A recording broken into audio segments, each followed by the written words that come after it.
Bienvenue une fois de plus à 10 minutes d'enseignement de cette semaine. Et aujourd'hui, nous allons voir la loyauté. Nous allons enseigner sur la loyauté, ce qu'il faut, comment faire pour être loyal et les bénéfices de la loyauté. Mais avant de commencer ce thème, je tiens à remercier et à saluer mes leaders spirituels, le pasteur Kemacha et le pasteur Kevin. Je tiens aussi à saluer Maman Honorine et le pasteur Ézéchiel de Petito Bonabéry. Je tiens aussi à saluer le pasteur Mbasso Stéphane de Yaoundé. Et sans oublier ma maman Okali Marie de l'hôtel Ibis. Aujourd'hui, parlant de la loyauté, nous allons commencer par étudier dans Acte 13, le verset 22. Acte 13, le verset 22 nous dit: Puis, l'ayant rejeté, il le suscita pour roi David, auquel il a rendu ce témoignage. J'ai trouvé David, fils d'Israël, homme selon mon cœur, qui accomplira toutes mes volontés. Là, c'est l'apôtre Paul qui rend témoignage, qui dit ce que le Seigneur a dit de David, et que le Seigneur a trouvé David, appelé David l'homme selon son cœur. Mais pourquoi Dieu a appelé David l'homme selon son cœur? Alors que nous savons tous que David a connu un péché, que David a pris la femme de quelqu'un, et après il a envoyé cette personne en premier rang de l'armée pour le faire tuer. Mais Dieu l'appelle l'homme selon mon cœur. Quand on étudie profondément la Bible, on comprend que c'est à cause de la loyauté de David.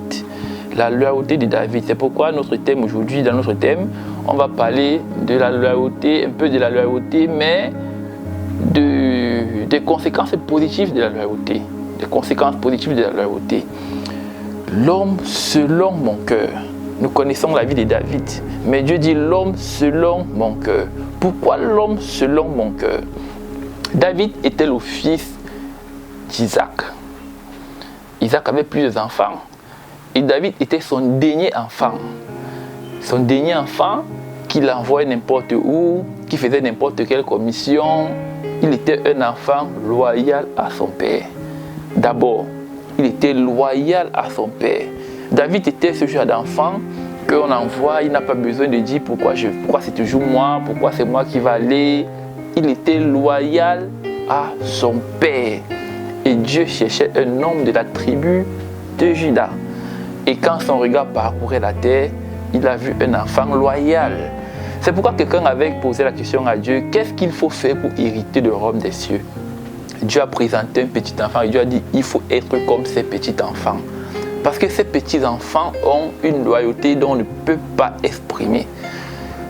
Imaginez un petit enfant, votre enfant à la maison. Quand il a fait quelque chose, vous le battez, vous le grondez, vous le blâmez. Et dès que vous finissez de le blâmer, pendant qu'il pleure même encore, vous l'envoyez, va me faire telle chose. Il part sans se fâcher. Il part directement. C'est ça la loyauté. David était un enfant loyal à son père d'abord. Toutes les commissions que son père disait, c'est David qui faisait. Ça, c'est la première chose que Dieu a regardée. Est-ce que toi tu es loyal? Est-ce que tu es loyal à Dieu? Est-ce que tu es loyal au service que tu rends? Est-ce que tu es loyal à ton propre ministère? David était loyal à son père. Maintenant, qu'est-ce que la loyauté a apporté à David? Qu'est-ce que la loyauté a apporté à David? Voyons donc ce que la loyauté peut apporter.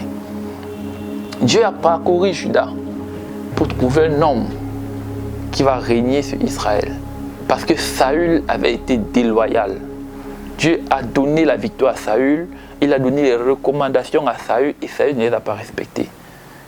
Saül a dit: le peuple va me porter préjudice si je ne fais pas ça. Donc il a préféré être loyal au peuple et être déloyal à Dieu.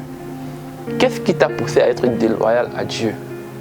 La colère a poussé Moïse à être déloyal à Dieu. Et Dieu lui a dit: tu vas voir Canaan, mais tu ne vas pas entrer. Parce que tu as eu peur du peuple et tu as été déloyal envers moi. Qu'est-ce qui t'a éloigné de Dieu? Qu'est-ce qui t'a rendu déloyal auprès de Dieu? Mais partons plutôt sur les bonnes conséquences de la loyauté. David était un garçon loyal. Quand Dieu a jeté son dévolu sur lui, il a envoyé le prophète Samuel d'aller dans la maison de Isaac. Parce que c'est dans la maison de Isaac qu'il va susciter un roi, qui va susciter l'homme selon son cœur. Saül arrive dans la maison de Isaac. Il voit le premier fils d'Isaac. Il était grand, musclé, bien musclé, comme un bon guerrier. Oh, et Saül se dit sûrement, voici l'homme que Dieu m'a envoyé oindre. Dieu dit non, ce n'est pas lui. Isaac montre son deuxième fils. Dieu dit non, ce n'est pas lui. Isaac montre son troisième fils. Dieu dit non, ce n'est pas lui. Mais Saül lui-même était étonné. Samuel lui-même était étonné. Mais Dieu, tous ces gens qui ont les carrures de guerriers, les carrures de roi, comment est-ce que le Seigneur dit que ce n'est pas eux qui vont hériter? Et pour Isaac, il avait montré tous ses enfants. Tellement David était loyal que son père l'avait même oublié en forêt. C'est quand Samuel, le prophète, demande à Isaac, est-ce là tous tes fils? Il dit, ah ok, je me souviens qu'il y a le plus petit, il est en forêt. Et puis Samuel dit, fais-le venir. Et quand David vient, Dieu dit, voilà celui que j'ai choisi. Mais quand Isaac disait à Samuel que j'ai le dernier qui est en forêt là, il ne savait pas que ça pouvait être le choix de Dieu. Parce que lui voyait un enfant qui ne reflétait rien de la royauté.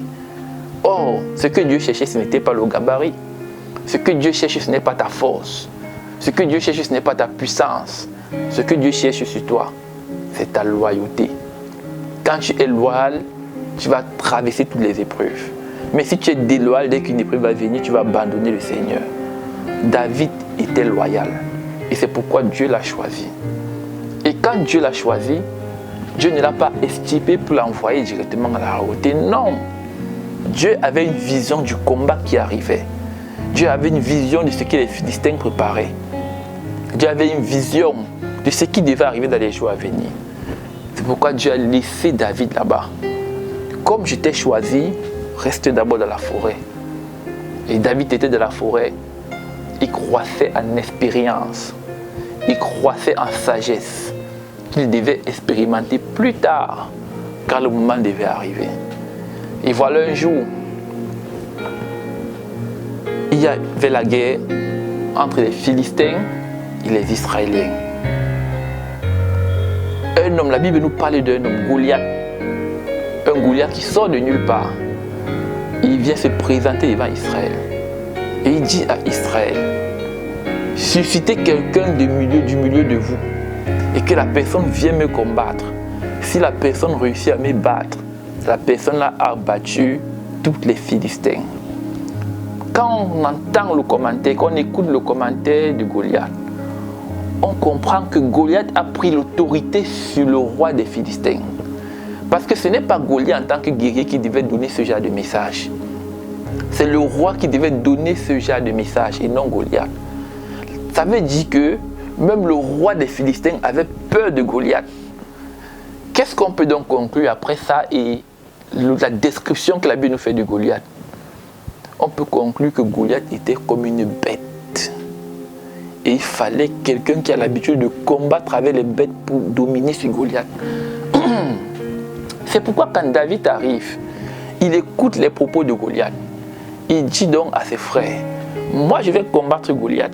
Mais les gens lui disent, mais toi tu es fou. Tu ne pèses même pas 50 kilos. C'est toi qui vas aller combattre Goliath. Et quand c'est arrivé dans les oreilles du roi, le roi a fait venir David. Et il a dit à David, comment est-ce que tu peux dire que tu vas battre Goliath? Nous savons que de notre ami, personne ne peut.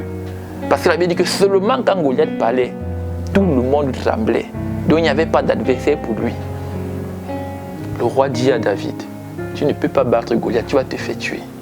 Et c'est là que David donne son CV. C'est là que David donne son expérience. L'expérience dans laquelle Dieu l'a formé. L'expérience des épreuves que Dieu l'a fait traverser.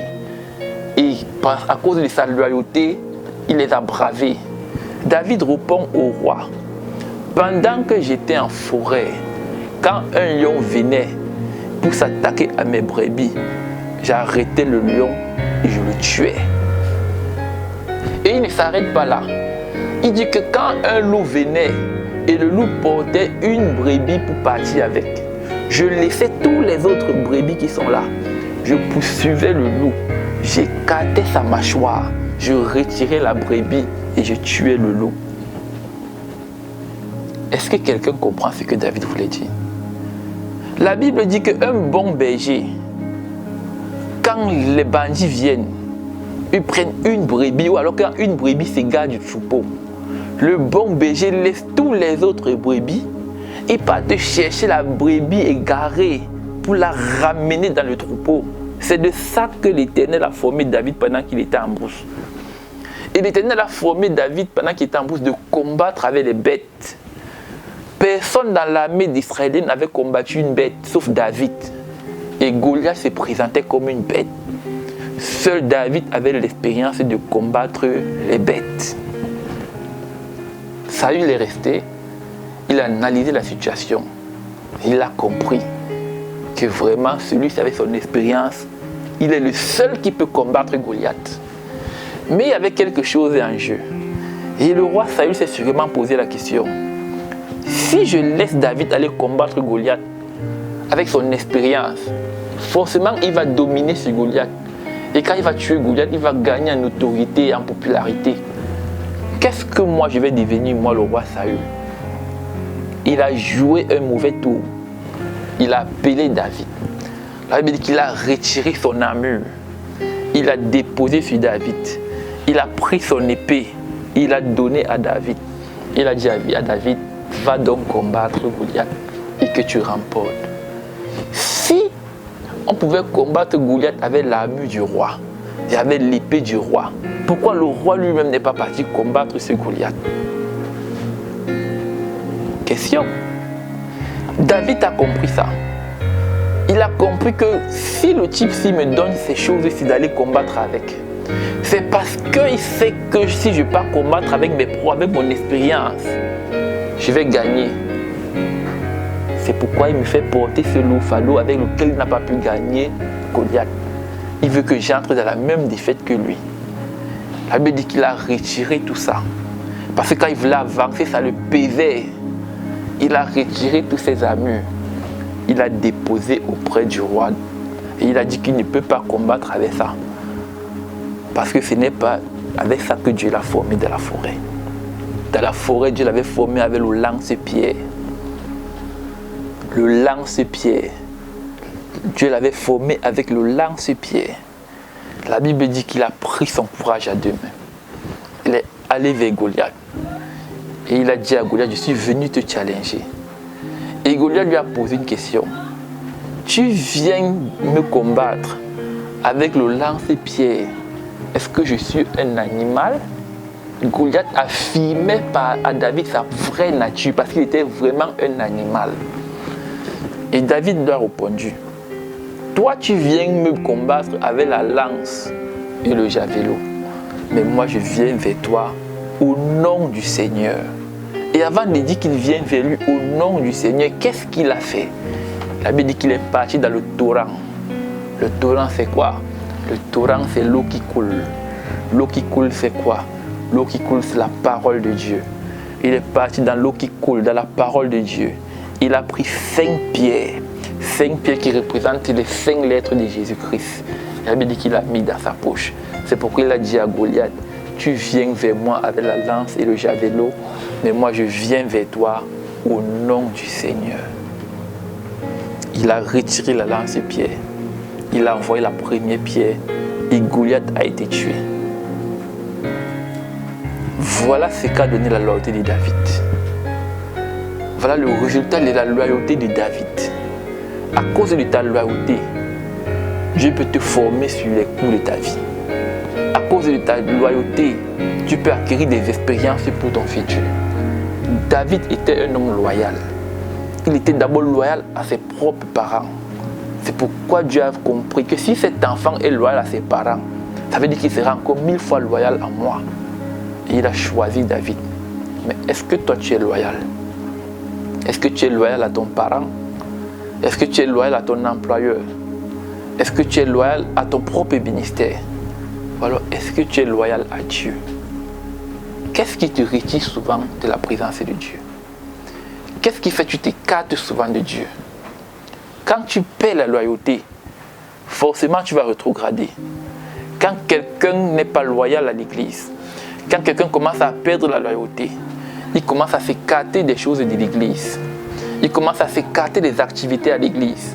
Il commence à s'écarter des activités de la famille. Ça, c'est quelqu'un qui n'est pas loyal. Quelqu'un qui n'est pas loyal à l'église. Pendant qu'il y a un programme à l'église, il se met toujours à côté. Il se met comme un observateur. Quand on lui demande son opinion sur quelque chose, il dit toujours « Ah, faisons comme les autres ont dit ». Ça, c'est le signe de quelqu'un qui n'est pas loyal. Et ça va le faire rétrograder. Parce que dans toute activité, il va toujours se tenir à l'écart. Quelqu'un qui n'est pas loyal dans la famille, chaque chose qu'on fait dans la famille, il est toujours méfiant et il se met toujours à part. Parce que il a peur que ça ne va pas marcher. Ça, c'est le manque de loyauté.